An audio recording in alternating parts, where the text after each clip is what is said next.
Stinking cute animals such as Scratch here are some of the many different creatures that can be found at Wildlife Images.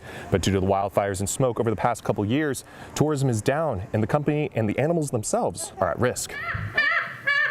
This has been the fourth year in a row that we've had the smoke and the tourists just aren't showing up. Money is getting tight for Wildlife Images. Oh, it stresses me out considerably, to think that I'm responsible directly for the 25 so employees that we have here, plus the 85 or so resident animals, and then all the wildlife intakes. Executive Director Dave Siddon says this year visits are down almost 2/3, and the company has had to dip deep into its reserves for the past 4 years. We've had a shortfall of probably close to $300,000 to keep going. One big reason is the cost of caring for injured wildlife. Thousands of dollars involved in just one patient, like a bald eagle with rodenticide poisoning.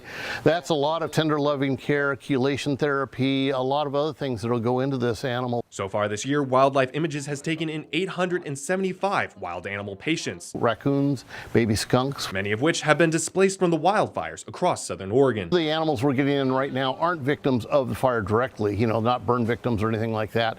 But they are, secondary causes. They may have wandered into a road or something like that, been hit by a car, and then we get them that way. On top of that is the cost of caring for their permanent residents. And those are the guys that we have to protect from the smoke and all those other things that have been inundating us for the last 4 years. Among the many different creatures that live here at Wildlife Images are 5 tortoises, but due to the smoke, only 3, like Agave, a California desert tortoise, are allowed outside.